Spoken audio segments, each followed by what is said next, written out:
குட்டி கிருஷ்ணரின் லீலைகள் என்றாலே அது சுட்டித்தனமும் அன்பும் நிறைந்தது.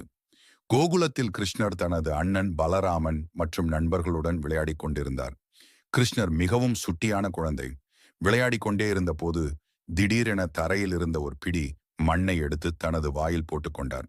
இதனை பார்த்த அவரது நண்பர்கள் ஓடிச் சென்று யசோதாவிடம் முறையிட்டனர். அம்மா, இதோ பாருங்கள், உங்கள் கிருஷ்ணன் மண்ணை தின்று விட்டான். யசோதையின் கோபம் யசோதா பதற்றத்துடன் கிருஷ்ணனிடம் ஓடி வந்தார். கிருஷ்ணா, நீ மண் தின்றாயா? உண்மையைச் சொல் என்று அதட்டினார். கிருஷ்ணரோ ஒன்றுமே தெரியாதது போல தனது பெரிய கண்களை உருட்டி, இல்லை அம்மா, நான் மண் தின்னவில்லை, இவர்கள் பொய் சொல்கிறார்கள் என்று மழலை மொழியில் கூறினார். உலகத்தை காட்டிய வாய் யசோதா நம்பவில்லை. உன் வாயை திறந்து காட்டு என்று உத்தரவிட்டார். வேறு வழியில்லாமல் குட்டி கிருஷ்ணர் தனது பிஞ்சு வாயை திறந்தார். யசோதா உள்ளே பார்த்தபோது அவருக்கு பேரதிர்ச்சி காத்திருந்தது. அங்கே மண்ணை காணவில்லை. அதற்கு பதிலாக நீல நிற வானம் தெரிந்தது. மின்னும் நட்சத்திரங்கள் தெரிந்தன. பெரிய மலைகளும் ஆறுகளும் கடல்களும் தெரிந்தன. முழு பிரபஞ்சமே அந்த சிறிய வாய்க்குள் தெரிந்தது. யசோதா அப்படியே பிரமித்து நின்றார்.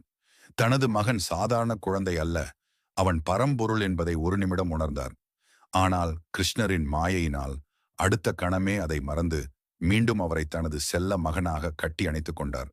கதையின் நீதி: தெய்வம் எங்கும் நிறைந்துள்ளது. நாம் செய்யும் சிறு தவறுகளையும் இறைவன் பார்த்து கொண்டிருக்கிறான். ஆனால் அன்பால் அவனை அடையலாம். குழந்தைகளுக்கான அழகான கதைகள் மேலும் பார்க்க சப்ஸ்கிரைப் அண்ட் ஃபாலோ செய்ய மறக்காதீர்கள். Tiny stories.